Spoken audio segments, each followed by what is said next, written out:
All right. All right. Well, I don't know what's going on tonight. Maybe it's what I'm talking about, what I'm saying. So close to, so close to this inauguration tomorrow. I guess YouTube don't like me too much. They've hit a lot of my videos here recently. One of the interesting ones that they did hit, and I think I mentioned one of these earlier before, but they hit another one again. Was when I first started this channel. Me and my sons, we started doing this grid down series where we filmed ourselves in the woods, acting like we were fighting each other and stuff like that. And a pretty cool little series. We had a lot of fun doing it. I mean, it wasn't the greatest cinematography in the world, but they hit me with a copyright strike on it. And I'm like, I appealed it because I was like, how do I get a copyright strike on footage of me and my sons I shot of us together? And they shot down the appeal and they pulled the video again. So that's 3 of my videos they pulled in just the last 10 days. And I've heard a lot of other people saying that too. I've heard a lot of other live streams getting interrupted like this. Excuse me, y'all. But I'm definitely going to have some more platforms. I do have Patreon, and Patreon, I'm going to start posting on there, and it's going to be free. I'm not, I'm not charging no $10 a month or nothing like that. It's going to be free. I do have Rumble, but from what I understand, Rumble's getting hit right now too. But I was thinking about using BitChute. There's also the Phoenix social network. If anybody's familiar with the Phoenix social network, I started looking at it the other night, and hopefully that'll be something that I could transition to. But we really have to ask ourselves this is how many of these avenues will be available for us to communicate in the next few months? It's not going to be many, because we think about who controls everything. I mean, we think about realistically, there's just a few companies that control the internet. Amazon controls servers. They control sales. They control, a huge part of the market. Microsoft controls the entire operating system that probably 95% of the people in the world use, and that's our Microsoft Windows. And if you use Bing instead of Google, then that's Microsoft control, and that's Bill Gates. Google's already been doing a lot of crazy stuff, and as we see here on YouTube, and Google's got some lawsuits against them right now for censorship. And it's probably not going to go in the other person's way. It's always going to go in Google's way because they've got way too much money. We're not a nation of laws anymore. We're a nation of who's got the most money. And that's what it boils down to. Who's got the money win in court. We see rich, talking really rich people go to court for things, and they basically get off, scot-free or just with like probation or something. But the average poor person or the average middle-class person who can't afford a lawyer, you're up the creek. We're going to do some time at that point. The federal government has a 95% conviction rate against people making less than $1 million a year. That's that's pretty that's pretty disturbing in its own. But we're going to see censorship. Actually, let me rephrase that. We're not going to see it, because they're going to block us completely. The only thing we're going to be able to watch pretty soon is the mainstream media with the narratives that are given to them by this new blue government. And I hate to be so divided as blue versus red, because I don't think the average person is divided that way. I think political parties are divided that way, and they're trying to push us that way. They're trying to push us that way. They're trying to incite violence in the United States any way they can. And we see that. This is something that I sort of think, but I got no evidence to back up. And like last night, there was some protests in New York. Okay. And these protests, towards the end of them, late at night, some of them got violent with police. Police got violent with him. I don't know which way it went. I wasn't there. But I just know what the report said. 29 people was arrested. 11 cops were injured. But the thing is, this is the governor, or not the governor, but the mayor said he's going to investigate that to see, how close they were to state or federal buildings at that point. And why would he be investigating that unless he was going to invoke something a little harsher? Maybe he was wanting to call in the National Guard. All it's going to take is a couple more riots, a couple more attacks, or, however you want to put it, a couple more protests. And this is where I think people from the left and the right are going to see that who really is against us. And a couple more riots, a couple more protests, and this military presence that we see right now is going to increase throughout this nation. It's going to increase, and it's going to remain. We're going to be in a police state. We are in a police state right now. We're in a police state right now. Try to go to the Capitol. And we're in a police state right now, and it's only going to get worse. The new normal. They keep telling us this. It's not like we're wearing tinfoil hats and just imagining this. They're telling us this every day on the TV, in the newspapers, and every internet article you read. False flag. A false flag will very well set this off. All it's going to take, I mean, they're already, the rhetoric we see right now, it's already labeling anybody who happens to be at least a little bit right. Anybody who definitely voted for Trump or supported Trump, you're way extreme at this point, is what they're saying. So it's only going to take one or two more events, and I see them starting to label a lot of people in the U.S. as domestic terrorists. And what's going to happen then? I mean, this is something that a lot of people are, it's hard to even consider, even for myself. It's hard to consider, how do you prep or how do you prepare for the government coming to my front door suddenly, like right now, kicking it in, telling me, hey, we saw your YouTube video. You're a domestic terrorist. You're going to jail. What do you do about that? I mean, how can we fight that? And when I say fight, I mean, how do we stand up against that? How do we stop that from happening to people? We don't want to have to fight that. We want to stop it. And they're pushing us into a corner to where stopping it is almost impossible. It's almost to the point that we have to just come out of that corner like a beast in a way. We have to come out of that corner, fighting back.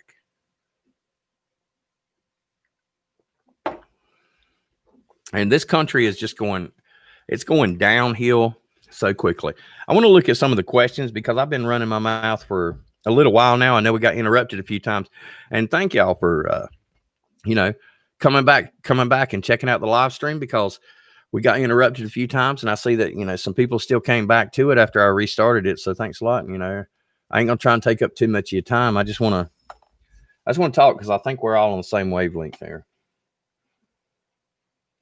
What's the conviction rate for making over 1 million a year? I don't know, but I will find that out, and I will get the answer for that question for you, my man.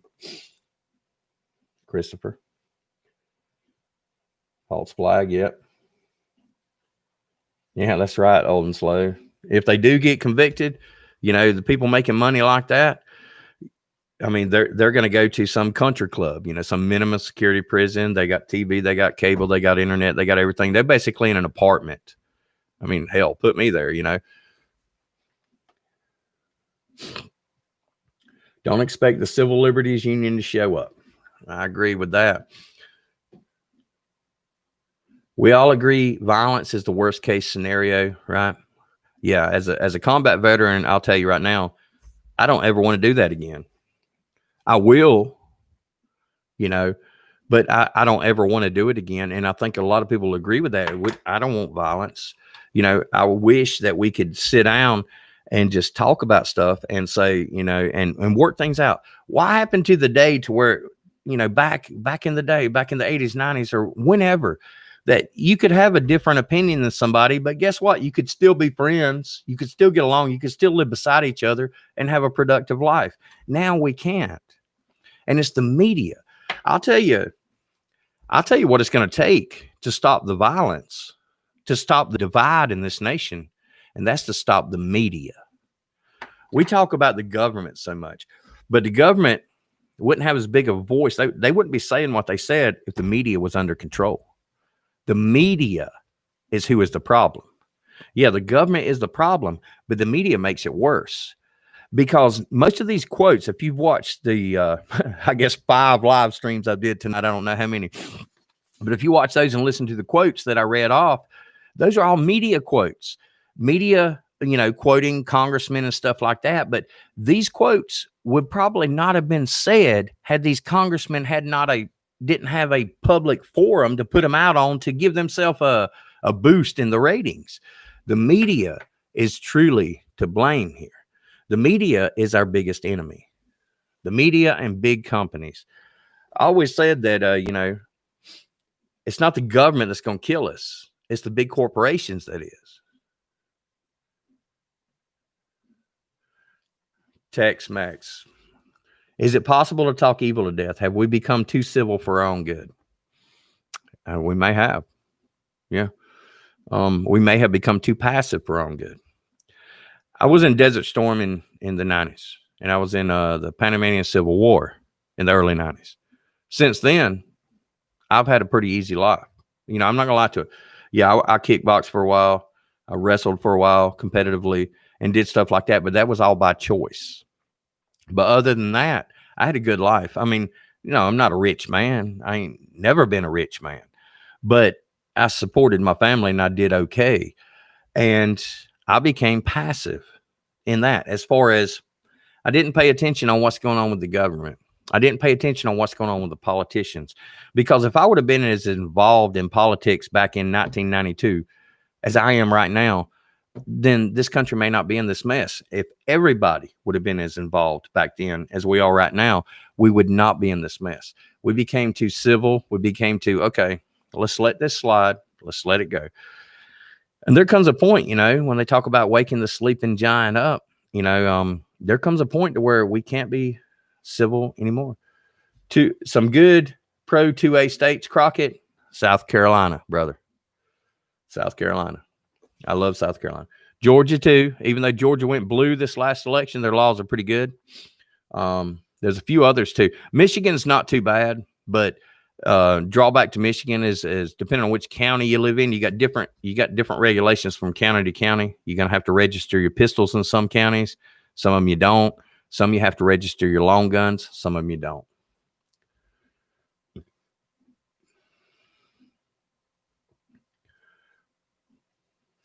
Yeah, Jim. The media is like that movie Running Man, where they lied and made fake videos of the situations. It makes you really wonder. As a video editor, I know you're looking at this live stream and you're looking at my webcam and saying, man, that quality is crap. And it is. I don't have the best webcam in the world. It just is what it is on that. But when it comes to editing videos, to be honest with you, I can take footage of a video and I can cut parts out and I can make it look any way I want it to make. And there are people out there that are much, much better at that than me. People that make hundreds of thousands of dollars a year because they can make things look real on the screen. How much of that have we seen in the media? How much of that has been reported as our news? You voted for Perot, Highland Susky. I liked Ross Perot. You know what I liked about Ross Perot?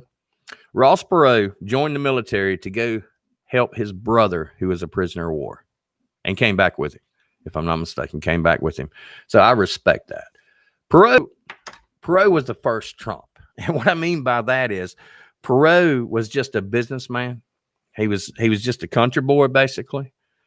He was ex-military. And he ran because he thought he wanted to make the nation great again. Now, of course, he lost that election. But at the same time, if you look back at Perot and you look at Trump, you're going to see a lot of similarities. So a lot of people make fun. I think a lot of people made fun of Perot was because I don't know how to put it, the way he looked, I guess you could say, because a lot of people did make fun of the way he looked. And I didn't, because I'm ugly. But so I'm not going to make fun of nobody. But, Perot actually had some pretty sound ideas back in his day.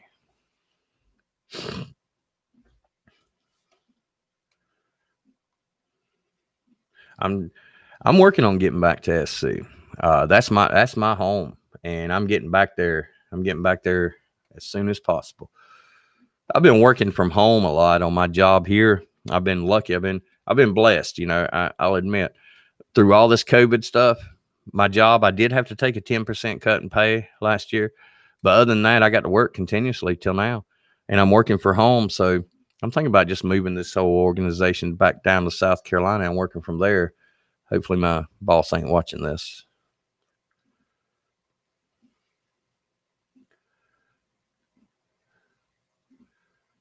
Need the Tea Party to come back.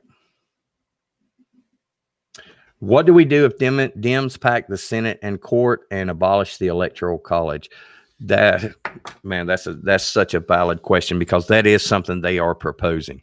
They're talking about expanding the Supreme Court to include more justice. So if they expand the Supreme Court to include more justices, then who do you think those justices are going to be? They're going to be all democratically appointed by Joe Biden.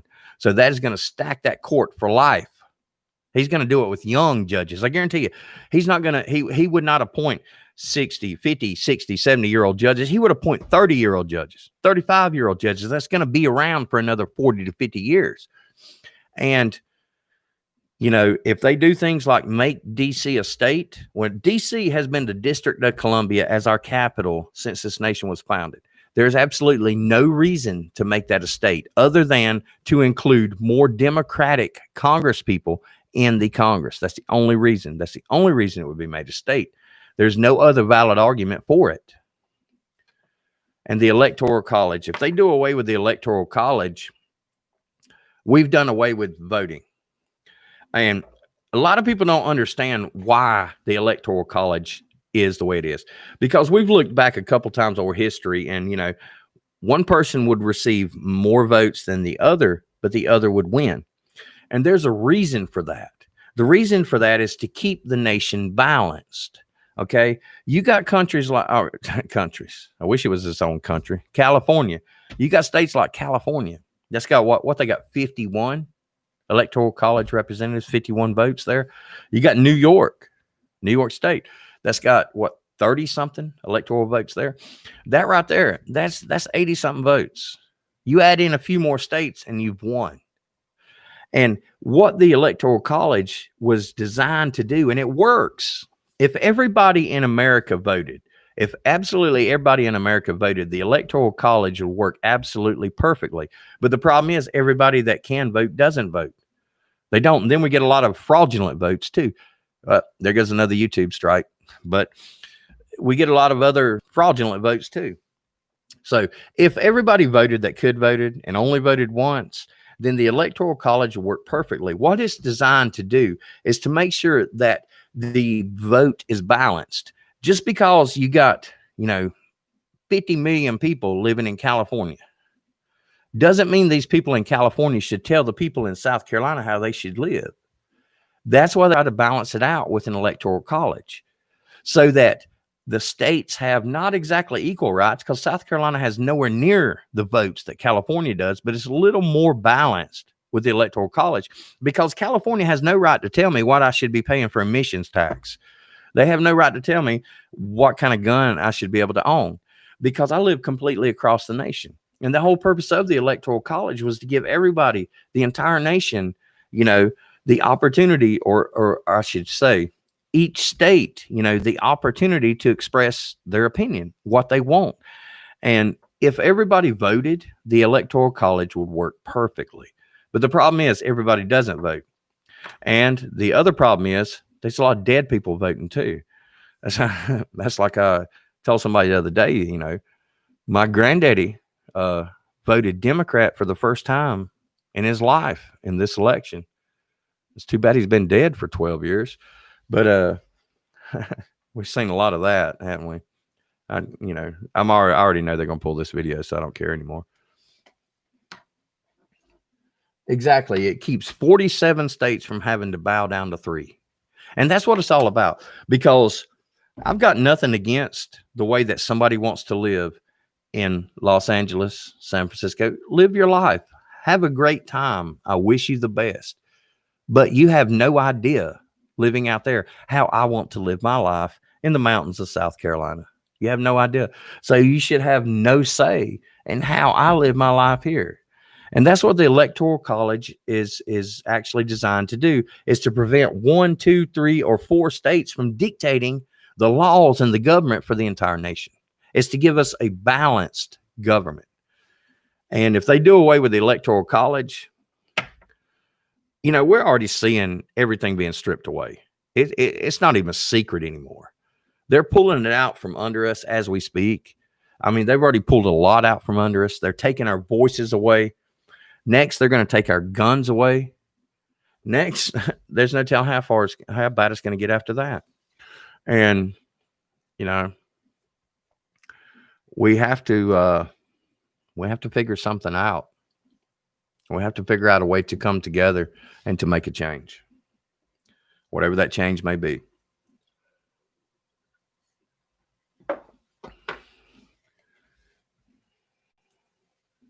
Oh, Mr. Gas, you live near Lawrence, man.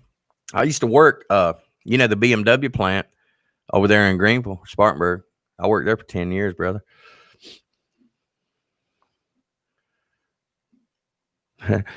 Christopher, that was a joke. I'll be honest with you. That was a joke. My granddaddy's been dead, but I just said that because, a lot of votes that were cast this time were actually, it was proven that they come from, people who had actually died. Yeah, Crockett, history shows us bad things happen after they take weapons. Well, the only thing that's ever prevented another country from invading us, and Japan will tell you, or they would have told you back in World War II, the reason they didn't invade us, the reason they just bombed Pearl Harbor, and I don't mean just because that was terrible, but the reason they bombed Pearl Harbor and then did not advance much further than they did was a particular statement. And I quote, there's a rifle behind every blade of grass in America.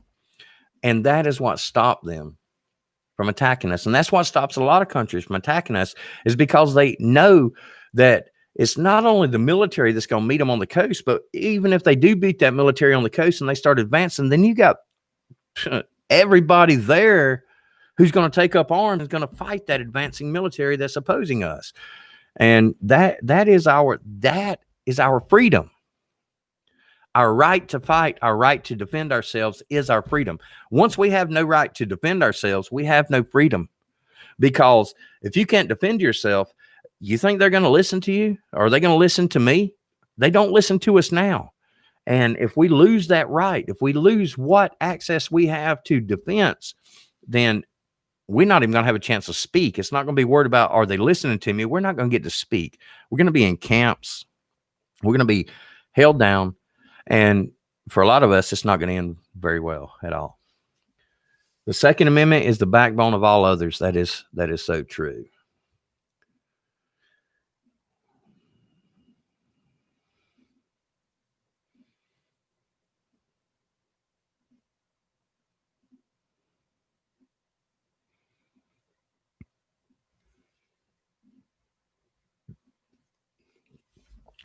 I agree, Jim.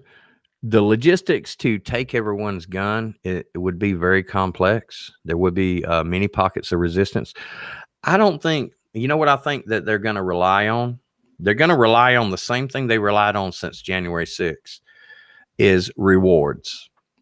They put out that FBI hotline. Anybody that, calls in, gives a tip to someone who gets arrested, gets a reward.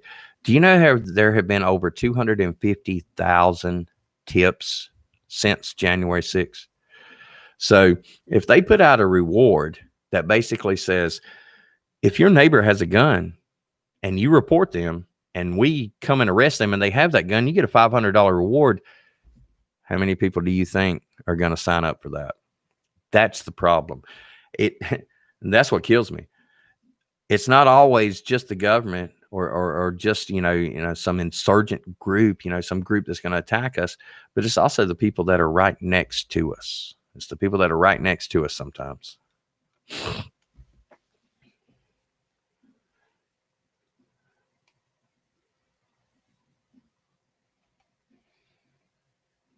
Yeah, old and slow. Our civilian population is better armed than the rest of the world's militaries. I agree with you. And, I'm not even afraid to say it anymore because I already know that I'm a target with my website and my YouTube videos, but I'm definitely more well armed than any soldier I'll ever run across. I'm talking body armor, everything.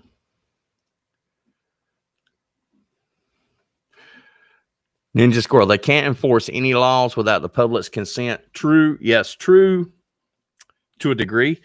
And that's true if the public is willing to stand up for their rights. If we're willing to say no, then you're right, they can't, because we vastly outnumber this U.S. government. The military is 1 million people strong, all forces combined. There's 350 million people in the U.S. Now, I'm not saying I do not want to take on the military. I was in the military. A lot of people here were in the military. We got family members who went there, and we know that's not what it's about. It's about the government. It's about the politicians. I agree. I agree that if we stand up and we say no, they're not going to be able to enforce any laws that we don't want. But the problem with this is we're so spread out. There may not be enough of us to stand up in any one point to stop them.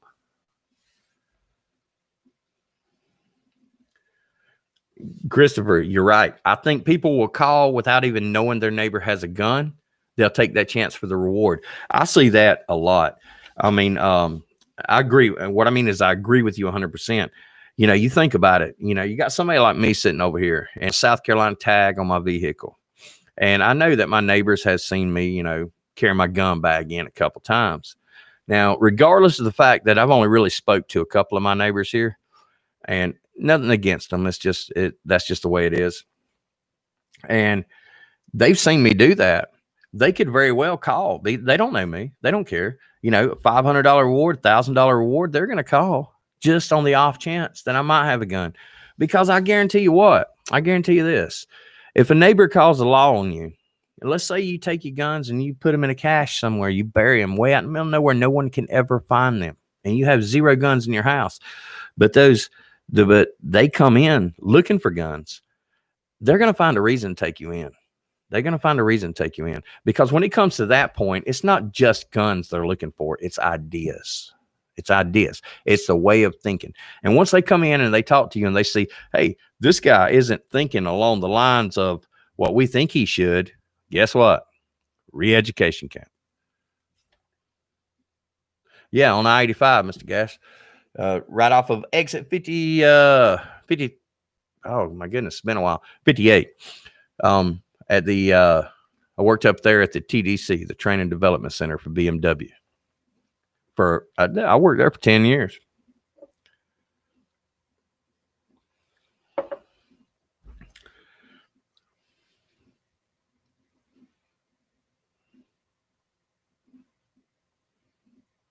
Yeah. Over 400 million firearms out there right now. Yeah. There are a lot of firearms in the U.S., a lot of firearms right now. And, for the government to actually confiscate all these is going to be difficult. What they're going to rely on people being scared. They're going to rely on people saying, oh, well, the government just passed this law, mandatory buyback. I better go turn them in. And people are going to do it. I think we're going to be surprised at how many people do that. I'm not one, I'm too old. I'm not going to, I've had my guns for too long. I've had some of my guns longer than I had my kids. I don't mean that in a bad way. I'm just saying,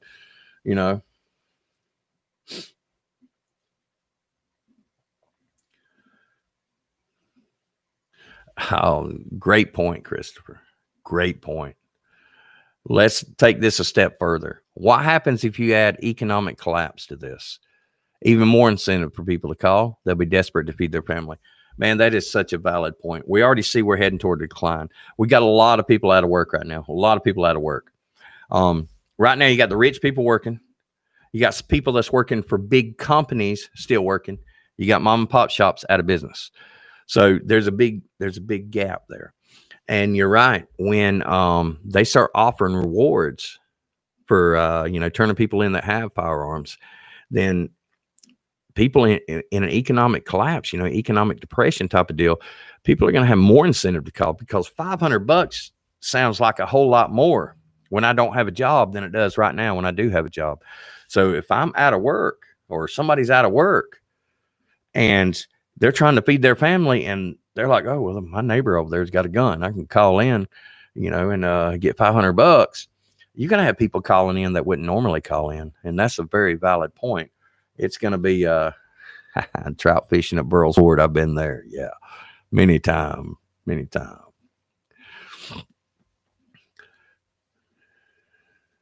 So, yeah, it's going to be, It's going to be a tough year, y'all. I mean, I hate to say it. I wish I could sit here and say it's going to be a beautiful year, because it ain't. And hopefully I'm wrong. Like I said before, I come back at the end of this year and say, "Ah, I was wrong." But we're going to see a very, very, very difficult year.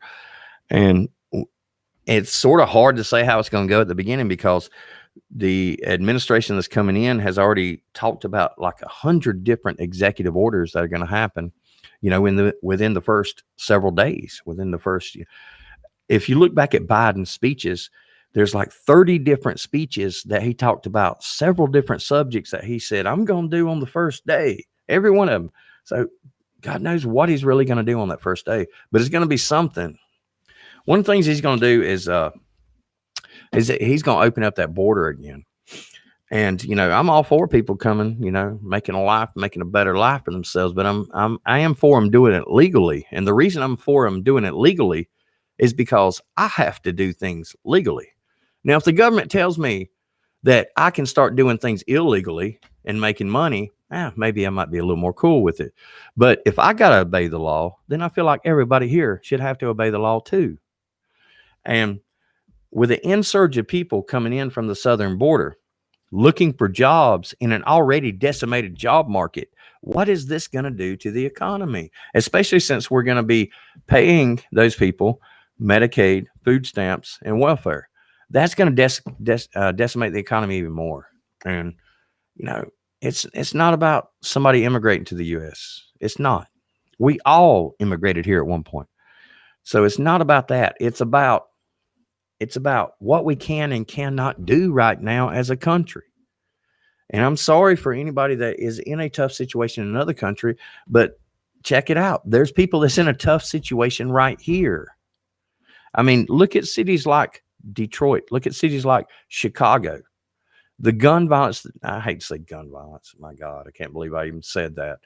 But the murder rate is through the roof. I mean, it's as bad as it is in a third world country. Do you know that some of the U.S. cities are in the top 10 murder rates in the world? And we're including places that are in the Middle East and places that are third world countries that, have no law and order. And we still see higher murder rates here. So we got stuff we need to take care of at home before we can intake a lot more people. And that's just all there is to it. In my house, I have to make sure I take care of my kids and my family first before I can accept some stranger in there to try and help them out. I'm sorry, but that's just the way it is. We have to take care of our own. Then we help those we can. And that's not being cold. It's just being realistic. Because unlike the federal government, I can't print money. I can't just get credit anywhere in the world to do whatever I need to do. I have to work within my means, just like anybody else out there. Jim, yeah, any more news on Chinese troops by our border? I was reading today, and I did have a link earlier, and I'll try and get it and put it in the section later. But yeah, there are upwards of 30,000 troops in Canada, believe it or not, right now. And there are also reports of Chinese troops down below our southern border, below Mexico. And I'll have to look back at that to see exactly where.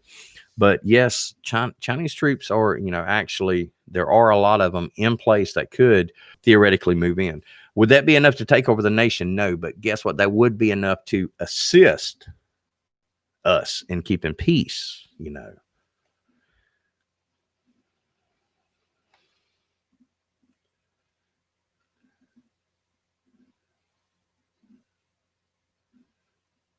Yeah. Protect and unify community, Frugal Mom. I agree with you. One of the biggest assets you can ever have are the people around you. I've got a lot of guns. We all talk about guns and knives. I got a lot of knives. I studied the martial arts since I was 12 years old, and until I blew out my knee when I was 38. So many, many years. And one of the things I did was I studied martial arts with weapons training, and I'm quite comfortable using a katana. I'm quite comfortable using a dagger. I'm quite comfortable using a blade. And I've done a lot of firearms training. But I can only do so much of that on my own. Without people there with me to back me up, then I'm just one guy with a gun or one guy with a sword. And having a community or at least a group of people that you can count on, that is so important. That's something, I consider myself a good prepper. What I mean by that is I'm prepped with the gear and supplies and the things that I've trained at. I'm prepped for basically a lot of different circumstances. But one of the things I have truly failed at here in Michigan, and that's establishing any type of community. I have a very limited number of people up here that I could actually call or count on. Now in South Carolina, that's a whole different story. That's a completely different story. I have a network of people down there, people that I've grown up with and known for all my life. But up here, I'm at a loss. Up here, my plan is to simply bug out. But you're right about that. Protect and unify your community. I mean, the more people you have, strength in numbers, the more people you have that have the same goal. And the goal is basically to take care of each other and to stay alive and protect ourselves. Thank you, John. Thank you, John. What would a transfer of power to the military mean? A transfer of power to the military is a different situation than, like, people talk about the Insurrection Act. People talk about, a lot of the different instances.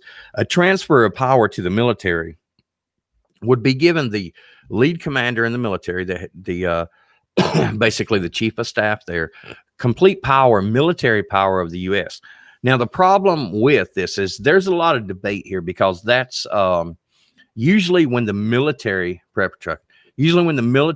takes power over a country, it's through a coup. But if transfer of power were peacefully given to the military, then that would change things a lot. And the reason that would change things a lot is because we would no longer be subject, or at least I think, to the best of my knowledge, we would no longer be subject to the laws of Congress. We would now be subject to the laws of the UCMJ, the Universal Code of Military Justice. So people would be subject to military law at that point. So by transferring power to the military, unless they immediately transferred that power to a head of state, appointing another president like Trump, if the military remained in power, we would be looking at a form, in a way to say it, I hate to say it, but in a form of almost martial law, military control. They would be ruling us under military law as opposed to civilian law.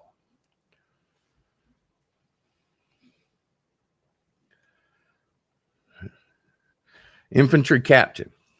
That's a good point. You worry about those Chinese cargo ships building up in California ports, amphibious assault. I actually have a little bit of firsthand knowledge on that. The company I work for is actually owned by a company in Japan. I really, I don't like to go in to say the name of my company, because if they see my videos, they probably fire me.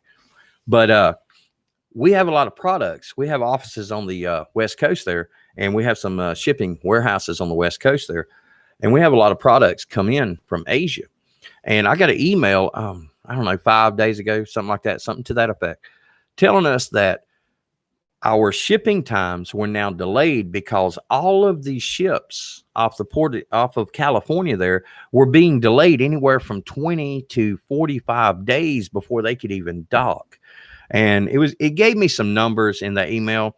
I don't have it right in front of me, but it was telling me there was like 100, 150 ships that were currently just sitting there waiting so that they could dock. And it tried to blame this on a labor shortage and basically labor shortage due to COVID and COVID restriction kind of thing. But it does sort of make you wonder too. It does sort of make you wonder. We're going on. All right. Yes. Secondary issues. All right. I want to touch on one more thing, and that is what we should do to prepare for all of these events. All right. There is some common ground. No matter the type of event that we face, there's common ground in some of the preps that we need, and you hit most of them right there, and that's medical, and that gets overlooked a lot. And let's talk about food and water first. Food and water is basically self-explanatory. If you don't have 2 weeks minimum food, or looks like my screen has froze again. Oh, there it goes. If you don't have 2 weeks minimum food, you really need to have that. And that's not just because something's going to happen tomorrow, but it's because something could happen at any time. I've had power outages throughout my life that, that have lasted for a week to 10 days. And if I didn't have food set aside, then I would have been at a loss at that point. So food and water are two primary concerns that everybody should take care of first. But another thing that people don't really think a lot about is first aid.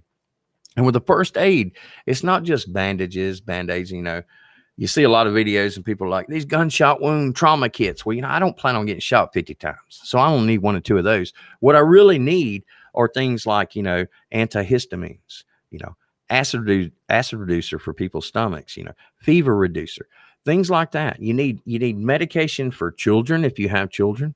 You need the medication that's going to help you if you catch a cold. Because if you get shot more than 3 or 4 times, then that extra 5th gunshot wound kit probably ain't going to help you.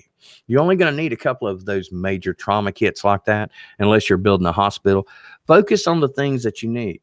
If you have prescription medication, if you take prescription medication, now, if it's a narcotic or a controlled substance, I know you can't do this. But if you take, let's say, high blood pressure medicine, if you take medicine for, other conditions, then there's a very good chance that your doctor will give you, if you go just tell them straight up, say, look, I would like to have an extra month's supply, and at all times. And they will probably help you with that and allow you to go, if your insurance will pay for it anyway, and allow you to go get that extra month's supply and keep that in reserve.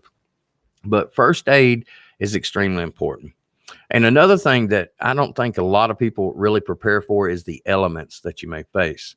And, it is winter right now. And I know living down in the South where I used to live, staying warm in the winter was, I'll be honest, was not a huge concern to me because winter is not that long. And, I usually could just get by pretty easy. But after being up here in Michigan for the past year, a little over a year now, I realize that some areas of the country, winter is a severe thing. Like right now, it's absolutely freezing outside.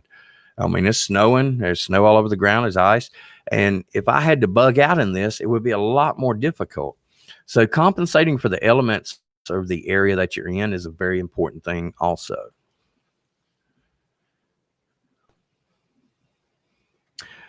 Hey, that's a good point, Charlie. Newspaper is good insulator.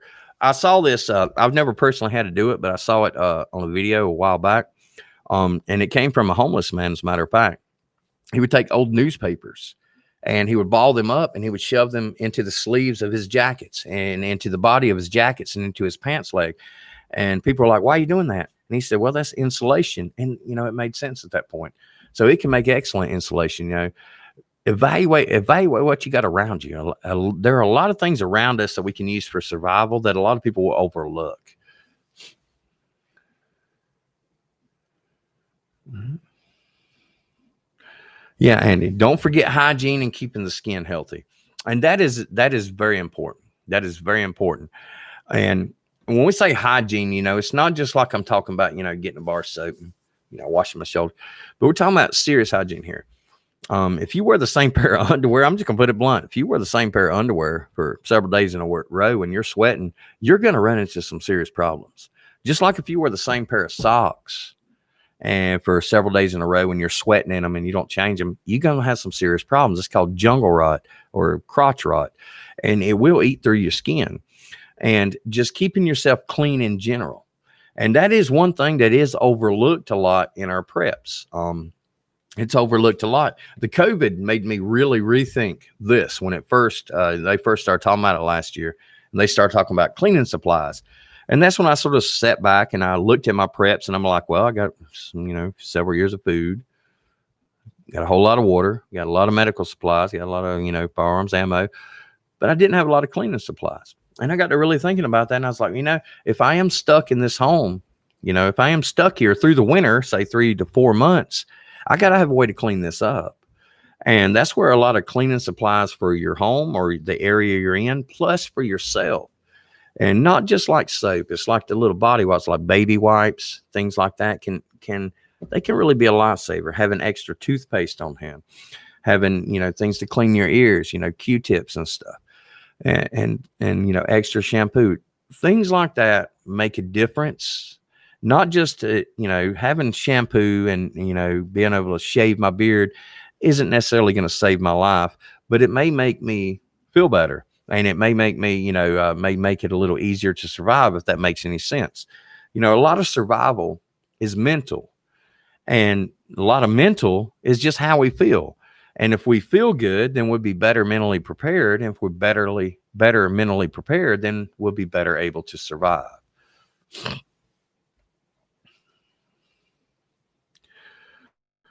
All right. Well, all right, y'all. I'm going to go ahead and wrap it up. I'm not really sure how long we've been going tonight. We've been streamed a few videos here, and tried to put them all into one, see how they do. But make sure to check in Saturday night. Going to have the giveaway for the radiation suit, the radiation kit, I should say. And, going to have a lot of interesting information. We're going to try and break down everything that happens between now and then. But also coming up on the channel, definitely going to have more videos just focused strictly on survival, instead of talking about just politics, basically, like we've done here, the last couple times. I want to get more back into survival and looking at things we can do, things we can prepare, ways we can make ourselves better in that kind of situation. And so y'all check it out. And I hope that everybody, had a good night. And thanks a lot for your time tonight. And I really hate that it got broken down the way it did 3 or 4 times in a row. I'm not sure how many times exactly, but a few times. And I really appreciate you coming back and listening. All right. I will, Prepper Truck. I'll check that. All right. Well, y'all, I'm gonna get off here for now. I hope y'all have a good rest of your night. Thanks a lot for listening. For now, Serious Survivor out.